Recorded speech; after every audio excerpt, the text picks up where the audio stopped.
this brings me to the tricky subject.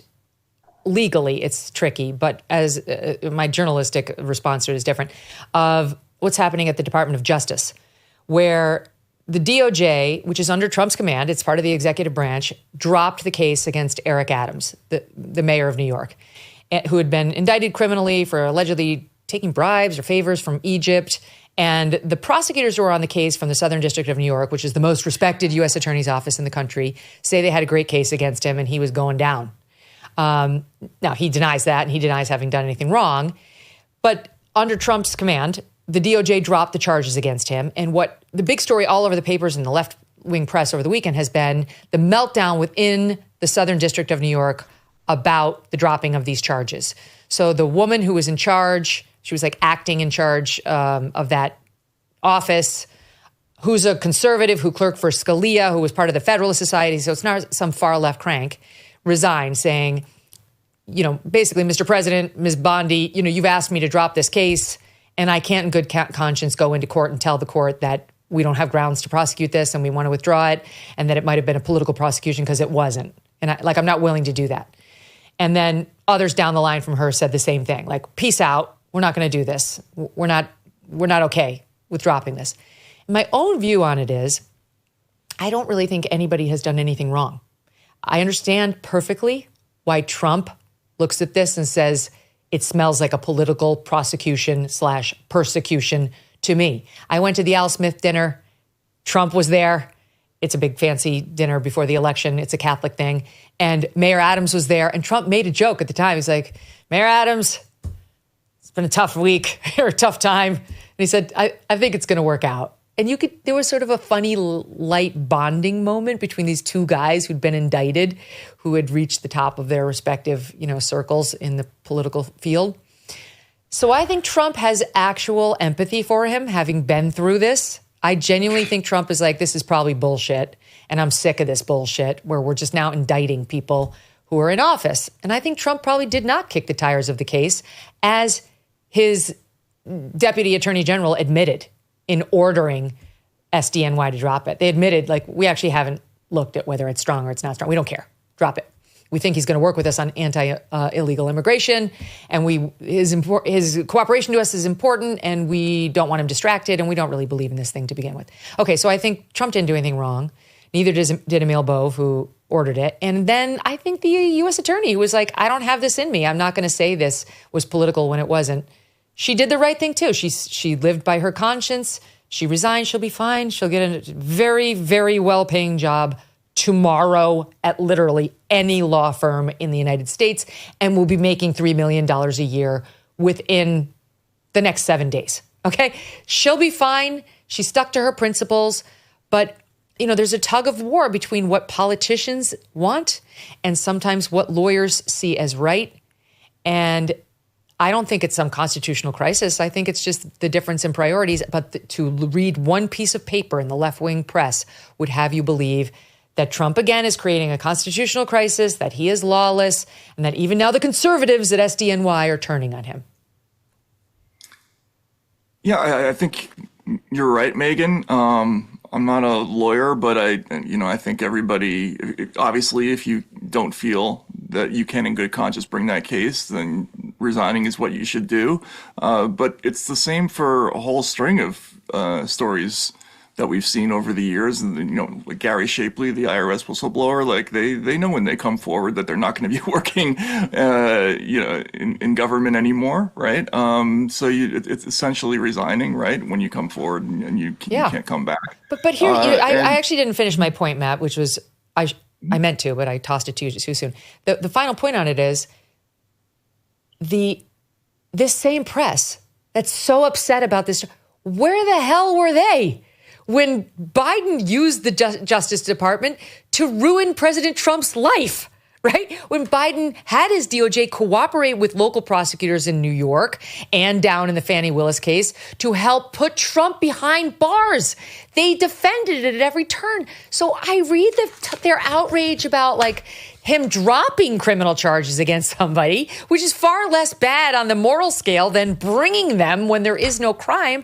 And I think, what's on Netflix tonight? Yeah, I mean, the selective outrage factor in all this is pretty conspicuous. I mean, like it goes both ways, but they massively over-reported, I think, a lot of the Trump cases. Particularly the one in New York was such an obviously politicized case, and there was no coverage in that direction really examining how ridiculous and how what a Frankensteinian legal construction that indictment was. But when you have a person of conscience on the other side, now it becomes a Sakharov type of story. They didn't cover the FBI whistleblowers or the IRS whistleblowers the same way, and that's just the way it's going to be going forward. I mean, we're in a fractured society right now. It really is the boy who cried wolf, Walter. And now we're like, we don't care. I know, the wolf's here. I got it. Yeah, okay. They're victims of their own profligacy. They dropped a prosecution that involved President Biden because he was too old and didn't have a good memory. They went after Trump for documents inside Mar-a-Lago, and I still don't know why, really. Do you? What were the documents and what was the urgency? We don't know. Prosecutorial discretion is a recognized thing because we could probably be prosecuting half the people on Capitol Hill for something at any one time, all day long, all year long. That's generous, Walter. It's more than that. Yeah. Exactly. As Mark Twain said, Congress is the only Native American criminal class. And so that he decided to not follow through on the prosecution of a mayor of New York City at a time when New York City is facing practically a crisis with migration. And he has been grappling with that more fully maybe than any other big city mayor. I think is completely appropriate. It's a political decision, a political risk, and he took it. Mm-hmm. That's it. Right. And they say, oh, well, his defenders say, or Mayor Adams is like, well, the only reason I got prosecuted is because I started to support a crackdown on illegal immigration. Well, that's not true because they began the investigation into him long before he started saying things against illegal immigration. So that isn't true. But I don't care. He doesn't have to start lying about it. It's like Trump doesn't believe in the case. Trump wants him on Trump's side as he tries to crack down on this ridiculous corruption of a sanctuary city through all these illegal immigrants. And he thinks he's got a live one here who will work with him, unlike every other Democrat politician who's going to take over in this city as mayor. He will work with him. And Trump sees an opportunity here. That's good enough for me. I just saw one of my far left friends who's like a complete lib Dem voter. And he said, I couldn't care less about any of this bullshit. Like, this stuff is not resonating. That he's not prosecuting Eric Adams. He's letting federal bureaucrats go. He's not sending the aid checks to the Trans Opera in Cambodia. Like, it's not penetrating, Walter. And they're frustrated. No, it's not working. And that's because trying to make America feel something for the bureaucrats who made their lives hell during COVID and paid no price themselves, who got to go home, work from home, and stayed home ever after, sometimes taking other jobs. Those are not the people that in traditional left-wing politics we are out to support. The American left was a party of the working people, not the people who work at the DMV or the IRS or the U.S. Treasury, but the people who work in factories, fields, and actual jobs. And trying to make those people a victim class is just not going to work. Though they will try mightily. We continue to face uncertainty when it comes to the economy, with a perfect storm brewing as Social Security and Medicare hit a breaking point as the largest generation is hitting retirement. A smaller workforce means a smaller tax base. You pair that with our growing national debt and rising cost of living, and we could have a big problem. So what are you doing now to protect your family for the future? Gold can be a safe haven in hard economic times, and Birch Gold makes it easy to diversify a portion of your savings into physical gold.